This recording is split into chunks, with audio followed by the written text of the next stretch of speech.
Okay, they've made enough Mark Webb puns, I really don't need to do another one.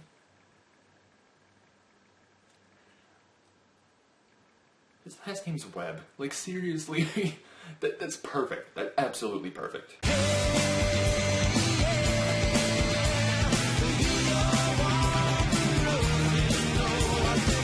The Amazing Spider-Man 2 is directed by Mark Webb and stars Andrew Garfield, Emma Stone, Jamie Foxx, and Dane DeHaan. The movie is about Peter Parker, also known as Spider-Man, as he tries to juggle his relationship with Gwen Stacy, trying to find out what happened to his parents, and the three villains in the movie: the Green Goblin, Electro, and Rhino.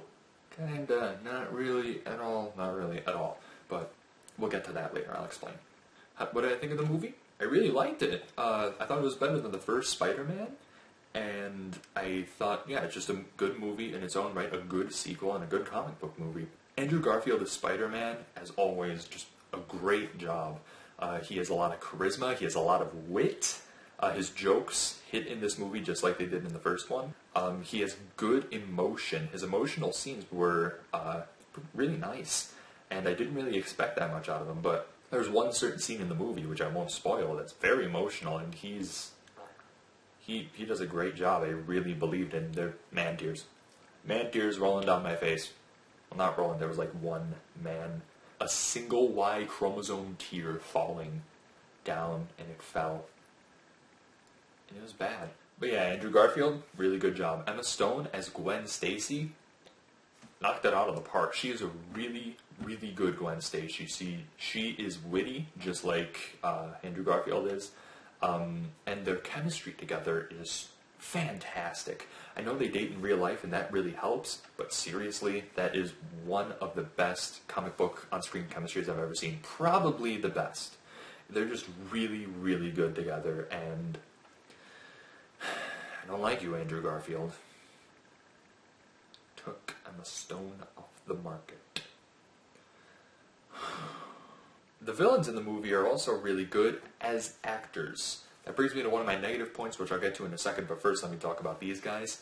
Jamie Foxx as Electro does a really good job. He is very reserved at first, and then becomes very intimidating later on. I mean, when he turns into Electro, he looks great. The special effects in this movie are top-notch, and his, like, head and everything on him is like blue, and there are like synapses and pulses going off everywhere. His eyes are a different color, and they add a gravel and a deep rumble to his voice, which is really cool, and it further adds to his intimidation factor, and it's really awesome.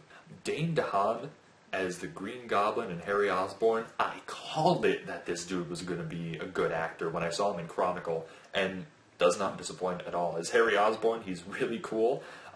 He's a damaged character, and you can tell, and he's also kind of a dick, which is awesome in Harry Osborn kind of way. Like, not in real life, don't be a dick, but you know what I mean. As the Green Goblin, it's pretty scary, I'm gonna be honest. He's, like, his face looks different, and, like, his body's, he's, like, hunched over, like, and it's really intimidating, and it's really cool. As a villain, he's really nice. Paul Giamatti as the Rhino, he was in the movie for 5 minutes. I don't understand why they put him as one of the main villains. He's literally in the movie for like 5 minutes. If you watch it, you're going to be like, why did they put him as the front billing? It's because they wanted more people in the theater. Paul Giamatti as the Rhino isn't bad. It's just, he's in the movie for such a small amount of time. It doesn't make sense.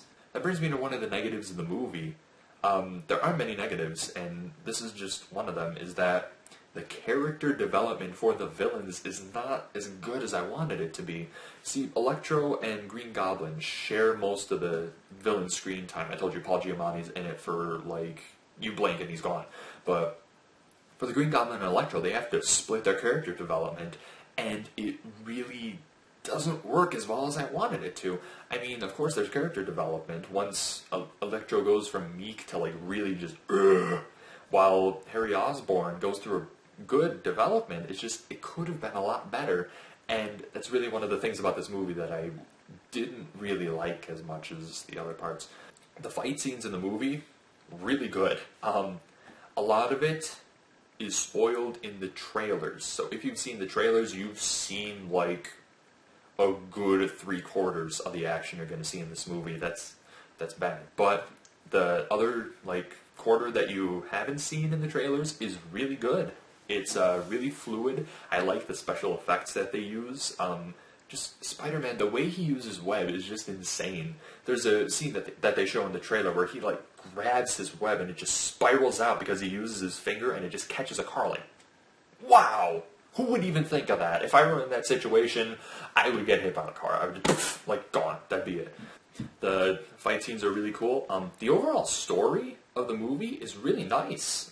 For a comic book movie, it's really, really good. You find out what happened to Peter Parker's parents, pretty much.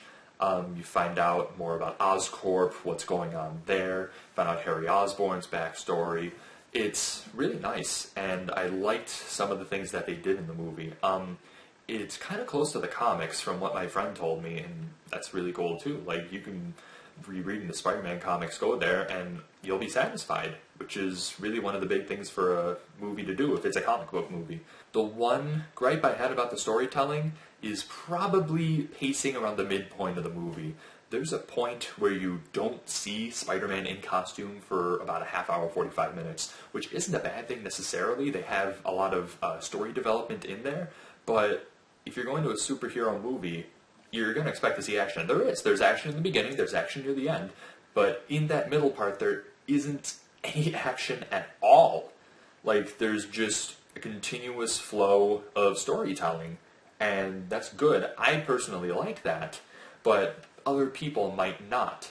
And it was a really big move for the studio to do, and I personally wasn't too bothered by it. I mean, what I wish they would have done is, like, the action's up here, and then they drift down to low action, maybe a little energy spike, and then back up. But they just went here and just flatlined for a long time, and that might turn a few people off. But that's one of the few negatives of the film. Overall, really like the movie. The actors do a great job in their parts. The special effects are really good. The fights are good. The storytelling is good. I really liked it. I really liked the movie. I think I might do a rating system, which I'm guessing is going to be go something like this. Like, watch it now, which means, like, go to the theater after this video and watch the movie.